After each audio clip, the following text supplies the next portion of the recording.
Diyarbakır Büyükşehir'de işçi kıyımı durmak bilmiyor.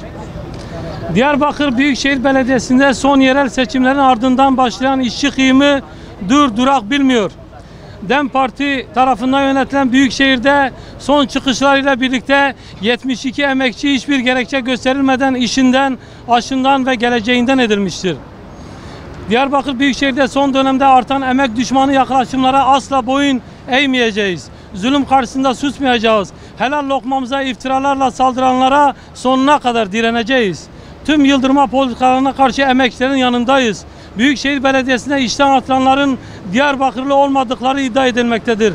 Bunun doğru olmadığını tüm basın mensupları yaptıkları röportaj ile şahit oldular.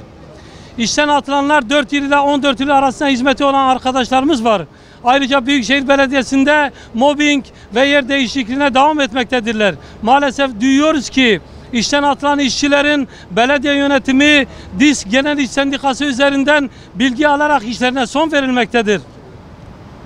Personeller arasında ayrımcılık yapılmaktadır.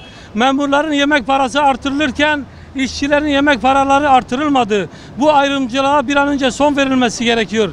Dün valinin kapısında ek protokol için eylem yapanlar bugün sus pus olmuşlar. Nerede DİSK Sendikası? Ayrıca Kayapınar Belediyesi'nde kadın üyelerimize mobbing uygulanarak yerleri değiştirilip par bahçelerde seraya sürülmüşler. Kadın hakları ve eşitlik diyenler nerede? Sur Belediyesi'nde mobbing ve sürgünler has safhaya ulaştı. Ameliyat olan üyelerimizin heyet raporları kabul edilmeyerek tekrar raporun incelenmesi için 3 imzalı üst heyete gönderiyorlar. Sur Belediyesi'nde bir yandan işçiler işten atılırken, maaşlar verilemezken diğer taraftan İşkur üzerinden 45 işçi alımı duyurusu yapılmıştır. Bu ne çelişkidir? Bağlar Belediyesi'nde de aynı film devam etmektedir. Bir yandan para yoktur diyerek işçiler işten atılırken diğer yandan da 50 işçi alımı yapıldı. Halkımızın yüksek beklentilerine hayal kırıklığına dönüştüren belediye yönetimini uyarıyoruz. Derhal bu yanlıştan dönün. Emekçilerin hak gasplarına son verin. Medeniyetlerin beşiği Mezopotamya topraklarında izlenen ilkel politikayı asla unutmayacağız.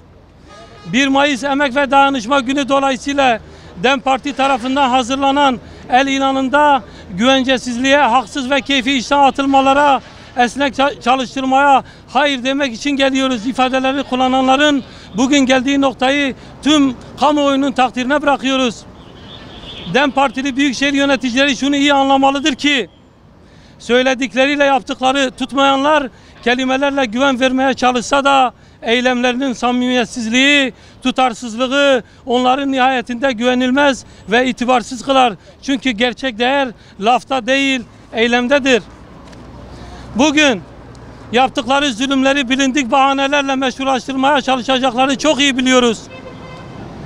Tasarruf, seçim öncesi işe alımlar ya da ATM personeli gibi yakıştırmalara karşı emekçilerimizin, halkımızın sabrı tükenmiştir.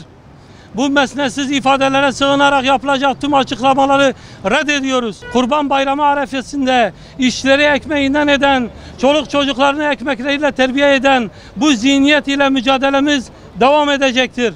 Buna müsaade etmeyeceğiz.